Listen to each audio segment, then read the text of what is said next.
Hello hi everyone. आज हम लोग चेक करेंगे गौरवारे की video. Pakistan PMLN PPP ready to form coalition government on big deal for PMCM post. जय हिंद दोस्तों, मैं हूं मेजर गौरवारी और आप देख रहे हैं मेजरली राइट।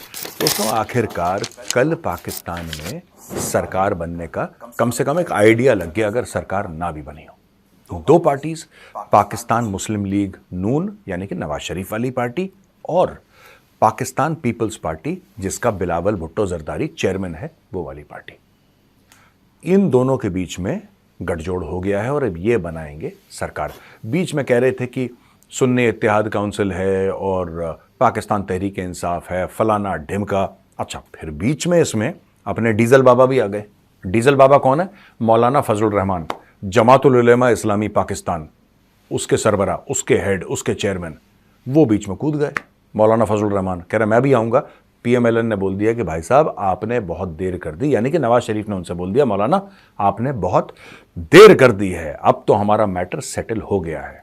अब देखिए दोस्तों, पुरानी कहावत है कि जब बकरा कटेगा तो बटेगा, तो बकरा है इसमें पाकिस्तान, बकरा कट चुका है। मैं आपको आगे चल के ये बताऊंगा कि कैसे बटा है, किस किस की थाली पे क्या क्या परोसा जाएगा और ये किस तरीके से पाकिस्तान को खाएंगे। अच्छा, इसमें एक बड़ी इंटरेस्टिंग बात है।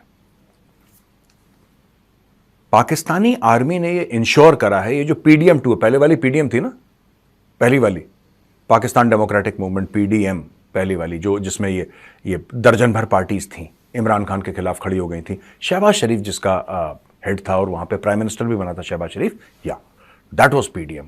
उसके बाद अनवारुल हक काकड़ साहब आए जो कि इनके टेम्पररी केयरटेकर प्राइम मिनिस्टर थे। अब दोबारा पाकिस्तान उसी रास्ते पे जा रहा है PDM वाले, यानी कि आप मान के चलिए कि 5 साल तो मुश्किल है यार। 5 साल तो कोई इनका प्रधानमंत्री नहीं रहा, लेकिन अगर 5 साल ये सरकार चल जाती है, irrespective of change of prime minister, irrespective of change, हो सकता है 2-2.5 साल ये शहबाज शरीफ को बनाए, 2-2.5 साल बाद किसी और को बोल दे। ये भी डील हो सकती है ना कि बिल्लो रानी को बोलना है, बिलावल भुट्टो को कि बिल्लो तू बन जा, ये भी हो सकता है। तो दोस्तों, कुछ भी हो सकता है पाकिस्तान में। कहने वाली बात यह है कि अब जो पॉलिटिकल इंस्टेबिलिटी पाकिस्तान में थी वही कंटिन्यू कर रही है, क्योंकि यही फौज के मफाद में है, फौज के फेवर में है। मैं आपको समझाता हूं कैसे, फिर मैं बताऊंगा जो बकरा कटा बटा जो मैंने बोला था ना, वो कैसे कैसे किस किस को क्या क्या मिला है, वो मेरे नोट्स में है। रिसर्च टीम ने बहुत धांसू और बहुत बढ़िया रिसर्च करी, आपको मजा आएगा। लेकिन दोस्तों, सबसे पहले मैं आपको यह बता दूं कि ऐसा क्यों है पाकिस्तान में। एनालिसिस ये है कि अगर कमजोर पार्टीज रहती हैं, अगर गठबंधन की और गठजोड़ की सरकार रहती है, तो एक दूसरे पे शक करेंगे, पहली चीज, एक दूसरे से लड़ेंगे। दूसरी बात, किसी का टेंडर, किसी का कॉन्ट्रैक्ट, इस पे इनकी कुत्ते बिल्ले वाली और सांप नेले वाली लड़ाई होगी। तीसरी बात। चौथी बात, जब ये तीनों बातें मिक्स करते हैं तो पाकिस्तानी फौज के लिए बड़ा आसान हो जाता है दोस्तों इसको कंट्रोल करना। अगर कोई एब्सोल्यूट मेजॉरिटी वाला बैठा, मानिए पाकिस्तान में एब्सोल्यूट मेजॉरिटी आ गई किसी की, एब्सोल्यूट मेजॉरिटी आ गई उसकी, वो राजा बन के बैठा है, एक प्राइम मिनिस्टर जिसको लोग बड़ा पसंद करते हैं, उसकी खैबर पख्तूनख्वा में सरकार है, उसकी सिंध में, उसकी बलूचिस्तान में, उसकी पंजाब में, हर जगह उसकी सरकार है और एब्सोल्यूट मेजॉरिटी लेके बैठा हुआ है। फिर फौज को दिक्कत होगी कि उससे लड़ें कैसे। लड़ फौज फिर भी लेगी, ऐसी बात नहीं है। जब नवाज शरीफ को लात मारी थी उसके पास भी एब्सोल्यूट मेजॉरिटी थी, पहली बार लात मारी थी। लेकिन पाकिस्तान में ये सब चीजें चलती रहती हैं। पाकिस्तानी फौज ने एक बड़ा इंपॉर्टेंट, एक बहुत जरूरी, अहम एक सबक सीखा है दोस्तों।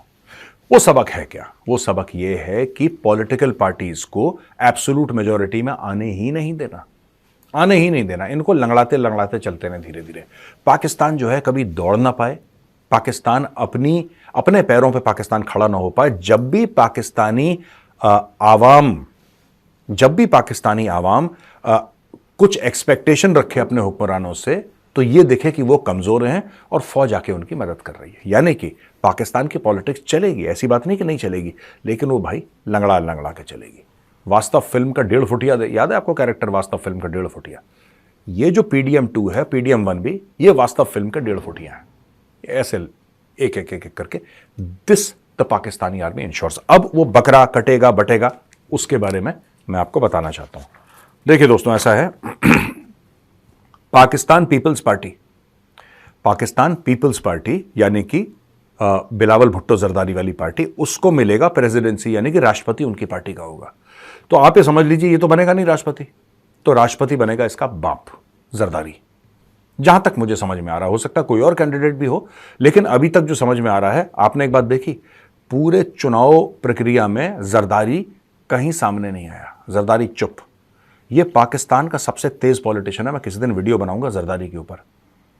अगर पाकिस्तान में कोई सियासतदान है, ये इमरान खान तो बच्चे हैं इसके सामने, इमरान खान, शहबाज शरीफ, नवाज शरीफ, असल में कोई अगर पॉलिटिशियन है तो वो आसिफ अली जरदारी है। खैर, पीपीपी यानी कि पाकिस्तान पीपल्स पार्टी को मिलेगी presidency, senate chairman, Punjab governor, KP governor यानी Khyber Pakhtunkhwa governor, Balochistan chief minister, deputy speaker national assembly, और इसमें पीएमएलएन को सपोर्ट मिलेगा forming government in centre and Punjab. Nawaz Sharif party will also vote for PPP nominee for the Balochistan CM office. अब देख लो भैया, ये तो पीपीपी को मिलना है, यानी कि इसके एवज में हम आपको प्रेसिडेंट बनने देंगे, हम आपको सेनेट चेयरमैन बनने देंगे, हम आपको पंजाब गवर्नर, केपी गवर्नर, हम आपको बलूचिस्तान का chief minister, deputy speaker national assembly बनने देंगे, और आप हमें सपोर्ट करेंगे सेंटर में सरकार बनाने। ये डील हुई है। अब नवाज शरीफ को क्या मिलेगा? उसकी पार्टी का नाम है पाकिस्तान मुस्लिम लीग नून, PMLN, ठीक है, नून लीग। प्रधानमंत्री PMLN का बनेगा, यानी कि जो प्रधानमंत्री है वो इन ऑल प्रोबेबिलिटी, ये मैं गैस कर रहा हूं, ठीक है, ये मैं गैस कर रहा हूं, इन ऑल प्रोबेबिलिटी जो पीएम बनेगा वो शहबाज शरीफ बनेगा, अभी तक जो लग रहा है। पंजाब सीएम कौन बनेगी? नवाज शरीफ की बेटी, ये मेरा अनुमान है। Speaker national assembly will get to nominate governors for Sindh and Balochistan, Sindh और बलोचिस्तान के गवर्नर। तो ये सब इन्होंने आपस में बांट लिया है। अब दोस्तों, शतरंज की जो बिसात है ना, वो सेट हो गई है। अब पाकिस्तान में वही चलेगा, हम लोग अंग्रेजी में इसको स्टेटस को बोलते हैं। स्टेटस को यानी कि जो चल रहा है उसको मेंटेन करते चलो, उसमें कोई चेंज ना आने पाए। आपने देख लिया पाकिस्तान पीपल्स पार्टी को क्या मिलना है, आपने ये देख लिया कि पाकिस्तान मुस्लिम लीग नून को क्या मिलना है, राइट। दोनों ने पाकिस्तान को बांट लिया, एक ने पाकिस्तान के हाथ ले लिए, एक ने पाकिस्तान का पैर ले लिया, किसी ने सर धड़ ले लिया पाकिस्तान का, किसी ने पेट ले लिया, किसी ने गुर्दा, कलेजी, फेफड़े, ये सब दिल वगैरह, दिमाग तो है नहीं, ये सब चीजें, और दिल भी नहीं है, ये सब चीजें आपस में बांट ली। अब ये लोग अपनी एक सरकार बनाएंगे जिसको फौज चलाएगी। कई पाकिस्तानी मुझसे कहते हैं, मेजर साहब यार ये यहां पे ना मार्शल लॉ लग जाएगा, पाकिस्तान में मार्शल लॉ लग जाएगा। मैं मार्शल लॉ लग चुका है भाई, तुम लोग किस गलतफहमी में जिंदा हो? मार्शल लॉ पाकिस्तान में लग चुका है। अब मैं बताता हूं कैसे लग चुका है। इस प्रकार से लग चुका है दोस्तों कि ये कोई डिसीजन अपने आप नहीं ले सकते। मैंने आपको बताया ना, ये खुद कोई डिसीजन नहीं ले सकते। They can not take any decision themselves, और ये हर समय आर्मी का इनको बैकिंग चाहिए होगी हर चीज करने के लिए, और इस तरीके से आर्मी कंट्रोल करेगी। आपको क्या लगता है जो बैलेट चोरी हुआ है, जो बैलेट बॉक्सेस में बैलेट निकाल के उनको फाड़ के फ्रेश बैलेट को ठप्पे मार के इन लोगों ने अंदर डाला है और सरकारें बनाई हैं, सरकारें बदली हैं, ये करवाया किसने? क्योंकि सेंटर में तो केयरटेकर गवर्नमेंट थी अनवारुल्लाह काकड़ की, वो प्रधानमंत्री था, उसका तो कोई गेम है ही नहीं इसमें भाई। वो तो केयरटेकर है ना, वो तो कुछ समय के लिए आया, 90 दिन के लिए आया। वो 90 दिन का डबल रह चुका है, वो अलग बात है। लेकिन आज की तारीख में जो पाकिस्तान का संविधान है वही कहता है कि जो केयरटेकर प्राइम मिनिस्टर, उसका एक ही काम है और वो है चुनाव करवाना। जैसे भी थे उसने चुनाव करवा दिए। नेक्स्ट स्टेप भैया यही है कि इन लोगों ने जो फिक्सिंग करवाई है, all of them will be beholden. ये थैंक यू किसको बोलेंगे? अब दोस्तों, जब शहबाज शरीफ प्रधानमंत्री बनेगा पाकिस्तान को, थैंक यू किसको बोलेगा? सोचो जरा।